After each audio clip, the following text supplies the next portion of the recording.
प्रदूषण को लेकर सुप्रीम कोर्ट में अहम सुनवाई, कहा दिल्ली में सांस लेना मुश्किल, ऑड इवन नहीं रहा कारगर, प्यूरिफाइंग टावर लगाने के लिए मांगा रोड मैप। दिल्ली में प्रदूषण को लेकर सुप्रीम कोर्ट ने पंजाब, हरियाणा, यूपी और दिल्ली के मुख्य सचिवों को किया तलब, 29 नवंबर को पेश होने का आदेश। सोमवार को हो सकता है ऑड इवन बढ़ाने का फैसला, केजरीवाल ने किया ऐलान, कहा प्रदूषण के लिए दिल्ली नहीं बल्कि पड़ोस के राज्य हैं जिम्मेदार।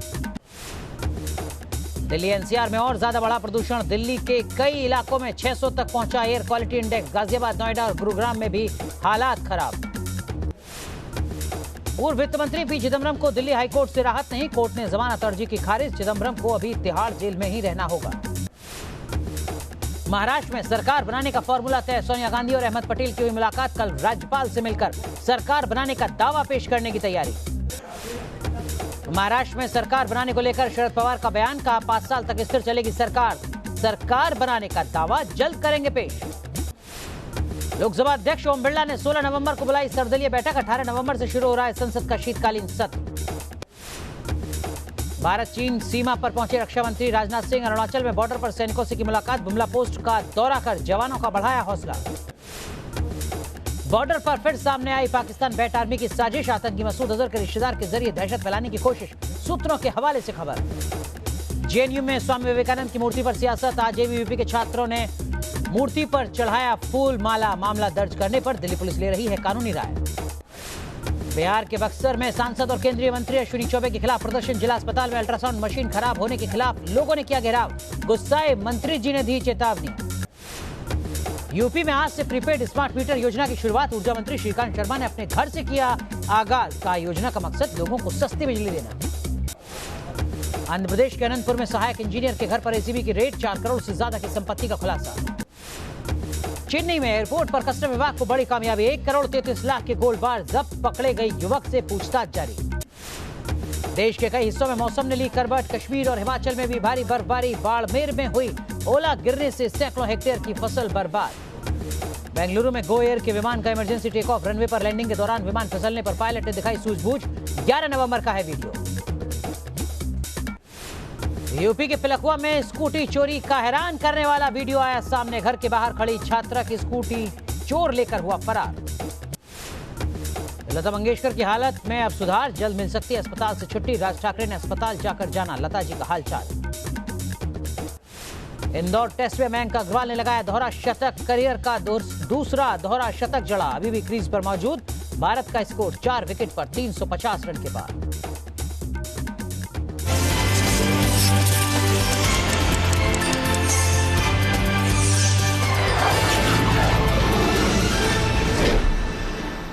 चलिए तो सबसे पहले बात करते हैं इस वक्त की बड़ी खबर की, जो राफेल डील से जुड़ी हुई है। जी हां, राफेल डील पर सर्वोच्च अदालत का फैसला आ गया है और अब कांग्रेस के खिलाफ बीजेपी ने, खासकर दिल्ली बीजेपी ने हल्ला बोल दिया है। बीजेपी के प्रदेश अध्यक्ष मनोज तिवारी ने राहुल गांधी से और कांग्रेस पार्टी से माफी की मांग की है। तस्वीरें आप देख रहे हैं, ये दिल्ली बीजेपी के कार्यकर्ताओं का विरोध प्रदर्शन है, जिन्होंने हल्ला बोला है कांग्रेस के खिलाफ और मांग की है सीधे राहुल गांधी से कि वो राफेल के मुद्दे पर माफी मांगे। जिस तरीके से लगातार राफेल के मुद्दे को लोकसभा चुनाव में उठाया जाता रहा, सिर्फ लोकसभा के चुनाव में नहीं बल्कि संसद के सत्रों में, विधानसभा चुनावों में भी राफेल के मुद्दे को उठाया गया। उसके बाद सुप्रीम कोर्ट से बड़ा झटका लगा कांग्रेस पार्टी को, यह कहते हुए कि पुनर्विचार याचिका को खारिज किया जाता है और अब बारी बीजेपी की है। बीजेपी के प्रदेश अध्यक्ष मनोज तिवारी सड़क पर हैं, हल्ला बोल रहे हैं और साथ में दिल्ली के बीजेपी के तमाम बड़े नेता भी आप देख सकते हैं इस वक्त तस्वीरों में।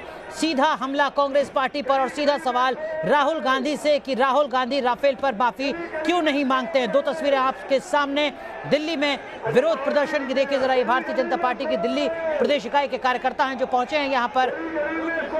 कांग्रेस के खिलाफ हल्ला बोल लगातार जारी है। हालांकि दिल्ली पुलिस के जवान स्थिति को काबू में रखने की कोशिश कर रहे हैं, लेकिन कार्यकर्ताओं का गुस्सा, कार्यकर्ताओं की नाराजगी साफ देखी जा सकती है। ये लुटियन जोन की तस्वीरें हैं दिल्ली के, जहां पर लगातार विरोध प्रदर्शन किया जा रहा है कांग्रेस पार्टी के खिलाफ राफेल के मुद्दे पर। और अब मांग है भारतीय जनता पार्टी की राहुल गांधी से कि राहुल गांधी इस मुद्दे पर माफी मांगे। हालांकि सर्वोच्च अदालत के फैसले के बाद भी कांग्रेस पार्टी की तरफ से अपना पक्ष रखा गया था राफेल पर, लेकिन अब लगातार मामला सियासी तौर पर और ज्यादा गर्माता जा रहा है। आपको बता दें कि दिल्ली में विधानसभा के चुनाव होने हैं, लेकिन उससे पहले भारतीय जनता पार्टी के कार्यकर्ता प्रदेश अध्यक्ष मनोज तिवारी की अगुवाई में सड़क पर है और हर कोई अब यही मांग कर रहा है कि राहुल गांधी सामने आए और राफेल के मुद्दे को जिस तरीके से गैर जरूरी तरीके से उठाया गया, जिस तरीके से झूठे आरोप लगाए गए, वो दरअसल में किसके तहत हो रहा था, किस प्रोपेगेंडा के तहत हो रहा था, किसके कहने पर यह प्रोपेगेंडा फैलाया जा रहा था, इसको लेकर माफी मांगे। क्या कुछ कह रहे हैं मनोज तिवारी, सुनिए जरा।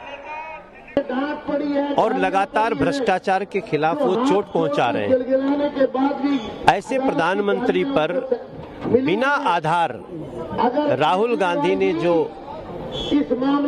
आरोप लगाए उसकी बात सुप्रीम कोर्ट तक गई और सुप्रीम कोर्ट में उसी राहुल गांधी को नाक रगड़ के माफी मांगनी पड़ी।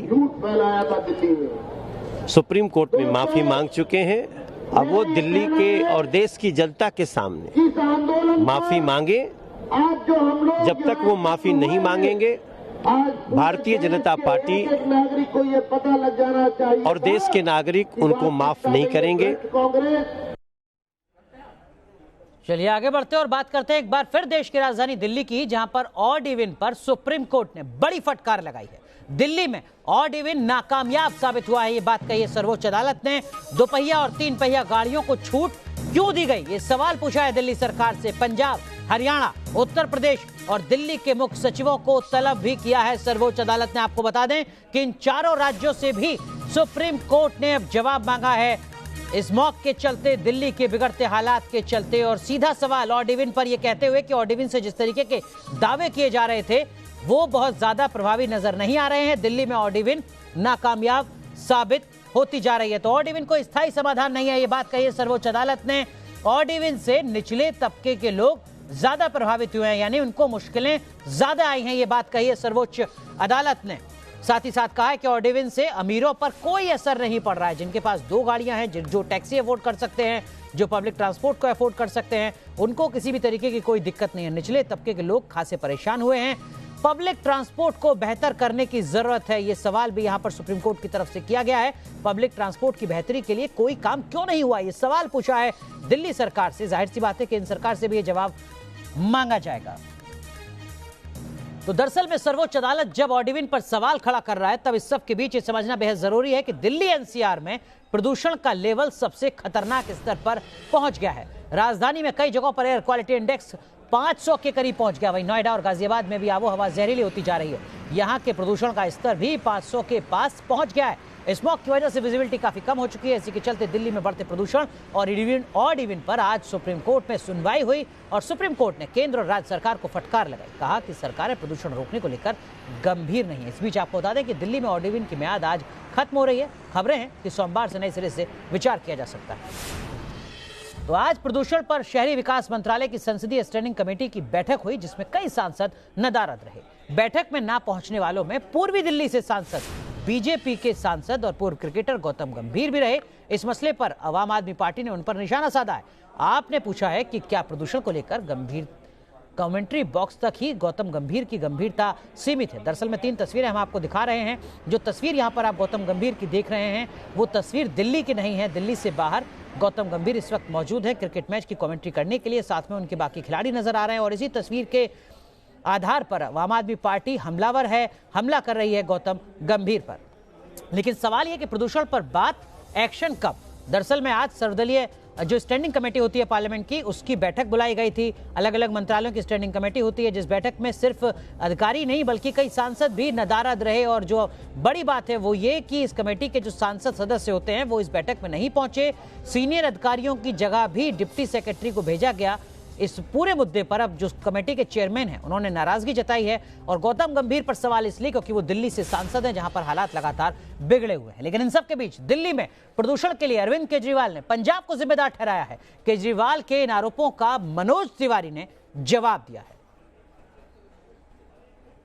आप नासा की सैटेलाइट इमेज ले लीजिए और दिल्ली की एयर क्वालिटी ले लीजिए। दिल्ली की एयर क्वालिटी 9 अक्टूबर तक सेटिस्फैक्ट्री जोन में थी। अचानक 10 अक्टूबर से दिल्ली की क्वालिटी पुअर, वेरी पुअर और सीवियर कैटेगरी में आने चालू हो गई। 9 अक्टूबर तक हम लोग सेटिस्फैक्ट्री थे। हम लोग डेली एयर क्वालिटी इंडेक्स जो है 70 था, 80 था, 90 था, 120 था, 130 था।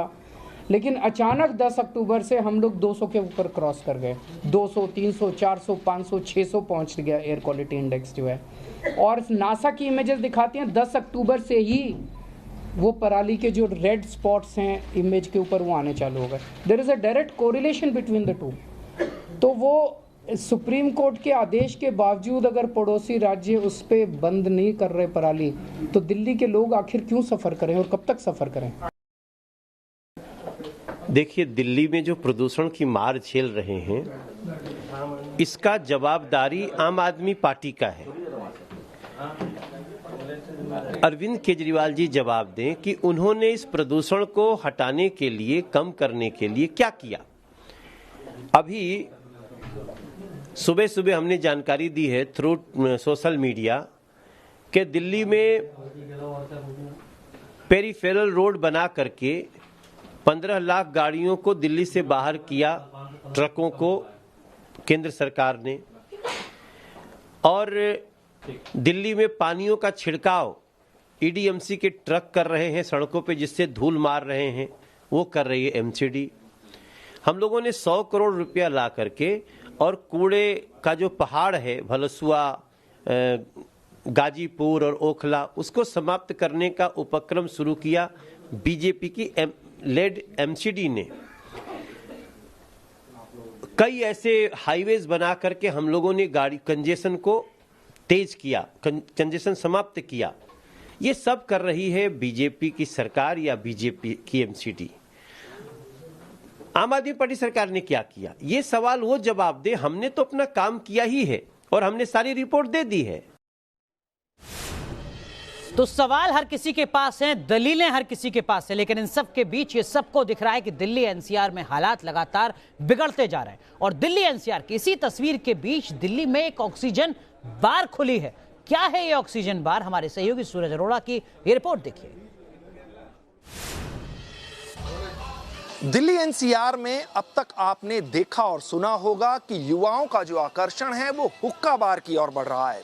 लेकिन अगर बात इन दिनों की करें तो जिस तरह से दिल्ली एनसीआर में पॉल्यूशन का लेवल बहुत हाई हो रहा है, आबो हवा में पॉल्यूशन का जहर घुला है, ऐसे में एक नई चीज निकलकर सामने आ रही है। और वो क्या है वो आप देख सकते हैं, ऑक्सीजन बार।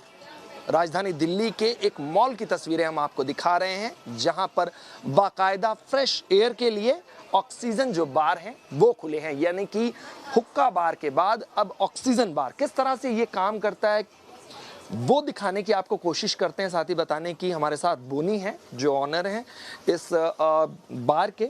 ये ऑक्सीजन बार क्या है?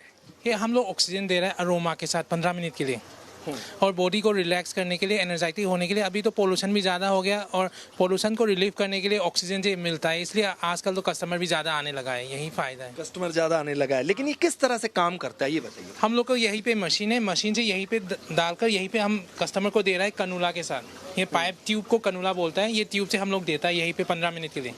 अच्छा, ये जो कलर्स हैं अलग अलग बॉटल्स के, ये क्या हैं बेसिकली? ये बेसिकली ये लाइट है, ये नॉर्मल है, मतलब इसमें ये नॉर्मल है, उसको हम लोग ने ये लगा दिया, ये ऑक्सीजन वगैरह, ये प्योर ऑक्सीजन है। और ये लोग अलग अलग का फ्लेवर है, हम लोग ये लेमन ग्रास है, ये लेवेंडर है, ये इकोलिप्टस है, हम लोग अलग अलग फ्लेवर से कस्टमर को दे रहा है। अच्छा, कितने टाइम का ये होता है प्रोसेस पूरा? ये 15 मिनट का होता है। 15 मिनट का प्रोसेस होता है।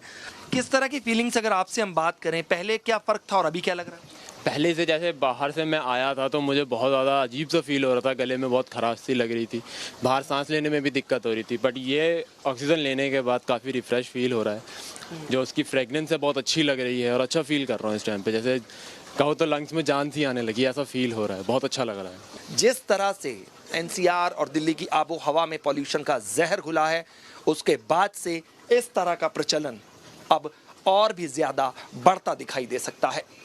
वीडियो जर्नलिस्ट हरीश शर्मा के साथ सूरज अरोड़ा, न्यूज़ नेशन, दिल्ली। चलिए तो अब बात करते हैं सियासत की कुछ और बड़ी खबरों की। और सबसे पहले बात महाराष्ट्र की, जहां पर सरकार बनाने के लिए शिवसेना, एनसीपी और कांग्रेस में सहमति बनती नजर आ रही है। बताया जा रहा है कि तीनों दल न्यूनतम साझा कार्यक्रम पर तैयार हो चुके हैं। फॉर्मूले के मुताबिक सीएम पद शिवसेना को मिलेगा, जबकि 2 डिप्टी सीएम होंगे महाराष्ट्र में, यानी महाराष्ट्र में 1 मुख्यमंत्री जबकि 2 उप मुख्यमंत्री होंगे, जिसमें से एक एनसीपी के कोटे से जबकि दूसरे कांग्रेस के कोटे से होंगे। इसके साथ साथ कांग्रेस को स्पीकर पद मिलने की भी बात की जा रही है। साथ ही साथ एनसीपी गृह मंत्रालय संभालेगी जबकि राजस्व मंत्रालय कांग्रेस पार्टी को मिलेगा।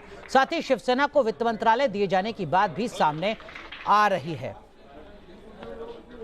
तो 3 तस्वीरें आप देख रहे हैं और देखिए जरा स्थितियां किस तरीके से बनती हुई नजर आ रही है। 288 सीटें हैं महाराष्ट्र में, बहुमत के लिए जरूरी है 145 सीटें और शिवसेना, एनसीपी और कांग्रेस अगर आपस में मिल जाते हैं, जिसकी संभावना अब बहुत ज्यादा नजर आ रही है कॉमन मिनिमम प्रोग्राम के बनने के बाद, तो ये कुल नंबर बन जाता है 154, यानी 145 के मुकाबले 154 सीटें यहां पर इन तीनों राजनीतिक दलों की मिलकर बैठती हैं। कॉमन मिनिमम प्रोग्राम वो आधार है जिसके आधार पर इन तीनों को एक दूसरे के साथ जुड़ने की दिशा में आगे बढ़ने की बात कही जा रही है। 5 साल तक शिवसेना का सीएम होगा, इसको लेकर सहमति बन चुकी है। कांग्रेस और एनसीपी के एक एक डिप्टी सीएम होंगे, यानी महाराष्ट्र में अब 2 उप मुख्यमंत्री होंगे। कांग्रेस के पास स्पीकर का पद रहेगा, इस तरीके की जानकारी भी सूत्रों के हवाले से मिल रही है। तो कॉमन मिनिमम प्रोग्राम के बाद अब एनसीपी और शिवसेना का क्या कुछ कहना है, यह भी सुनिए। कि हम लोग कल 3 बजे दावा करने के लिए जा रहे हैं, हमें लगता है वो तथ्यहीन खबरें हैं। हमने कॉमन मिनिमम प्रोग्राम बनाया है, अपने नेताओं को भेजा है। दिल्ली में पवार साहब, एनसीपी के नेता, कांग्रेस के नेता बैठेंगे। अगर सहमति कांग्रेस में बन गई कि वे सरकार में शामिल होंगे, उसके बाद चीज़ें आगे बढ़ेगी। सर, शिवसेना का सीएम 5 साल का होगा या अभी भी एनसीपी के साथ 2.5 साल के सीएम होंगे? हम तो चाहते हैं आने वाले 25 साल में शिवसेना का सीएम रहे। अब 5 साल की बात क्यों करते हैं? लेकिन हम बार बार ये नहीं कहेंगे कि मैं वापस आऊँगा, मैं वापस आऊँगा, मैं वापस आऊँगा। हमको महाराष्ट्र में रहना है। राज्य के साथ हमारा जो रिश्ता है वो कायम है। ये रिश्ता टेम्पररी नहीं है, 5 साल का नहीं है। शिवसेना सबसे बड़ी पार्टी है। 50 साल से हम इस राज्य के राजनीति में हैं, तो हमको महाराष्ट्र में रहना है और हम राज्य में ही रहेंगे।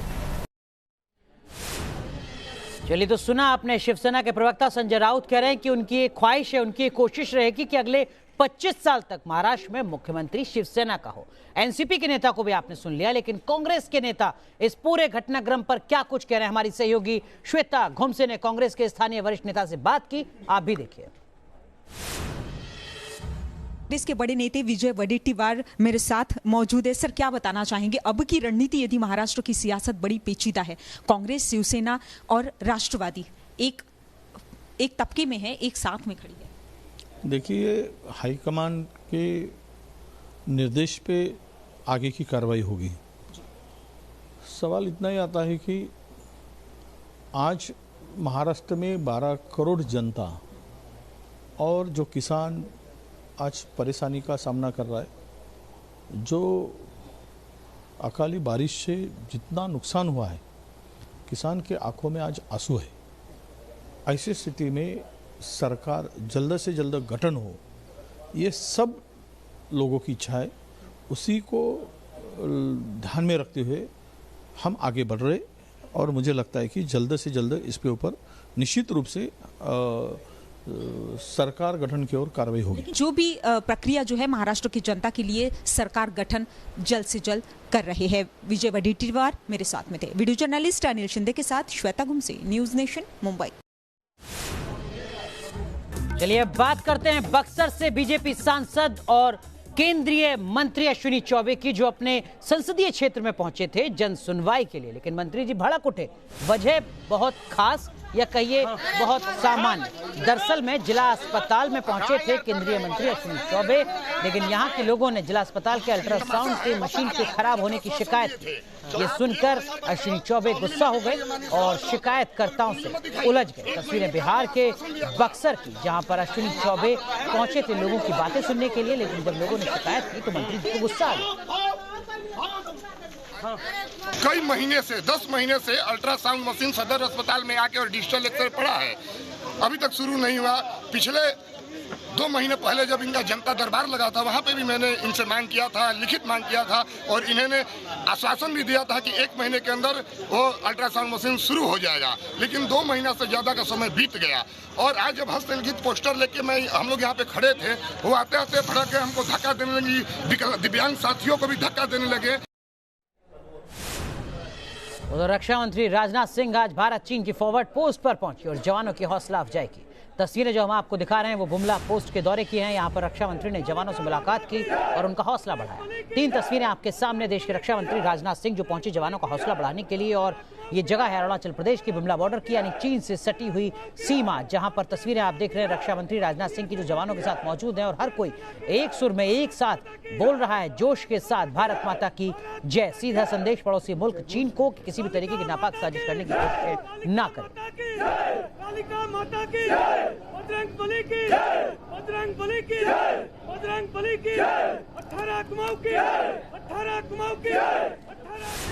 और अब आपको दिखाते हैं गुजरात के भावनगर में स्वामी नारायण गुरुकुल के प्रतिष्ठा महोत्सव में हिस्सा लेने आई केंद्रीय मंत्री स्मृति ईरानी की एक अलग तस्वीर, जहां पर उन्होंने तलवार रास खेला।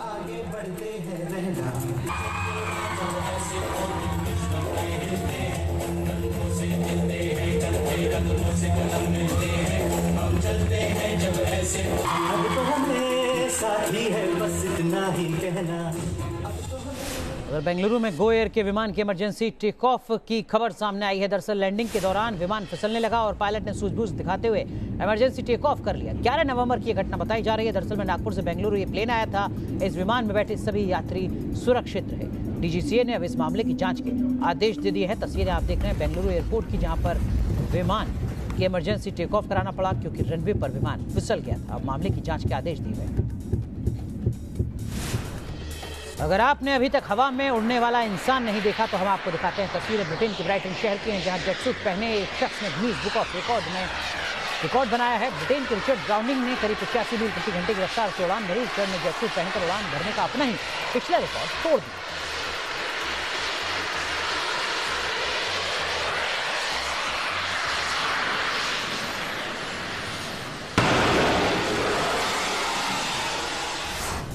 उधर उत्तर प्रदेश के पिलखुआ से स्कूटी चोरी का हैरान करने वाला वीडियो सामने आया है। घर के बाहर खड़ी छात्रा की स्कूटी को एक चोर सरेआम उड़ा कर ले गया। छात्रा ट्यूशन पढ़ने के लिए आई थी, जिसके बाद काफी देर बाद तक फिराक में लगे इस युवक ने स्कूटी ली और ये वहां से भाग खड़ा हुआ। घटना का सीसीटीवी वीडियो अब सामने आ चुका है। यूपी के जौनपुर से चोरी का सीसीटीवी फुटेज सामने आया है। शहर के बदलापुर इलाके में चोरों ने मोबाइल की दुकान पर हाथ साफ किया। तस्वीरों में आप देख सकते हैं 3 चोरों ने दुकान का ताला तोड़कर बड़े इत्मीनान से चोरी की वारदात को अंजाम दिया। ऑस्ट्रेलिया के जंगलों में तेजी से आग फैल रही है। यहाँ के कोलो हाइट्स इलाके में जंगलों में आग से हाहाकार मचा हुआ है। पूरे इलाके में धुएं का गुबार नजर आ रहा है। चीन में विंग सूट पहनकर हैरत अंगेज उड़ान की तस्वीर सामने आई है। सेंट्रल चीन के हुनान में सैलानी पहाड़ियों के बीच डेयर डेविल उड़ान भर रहे हैं।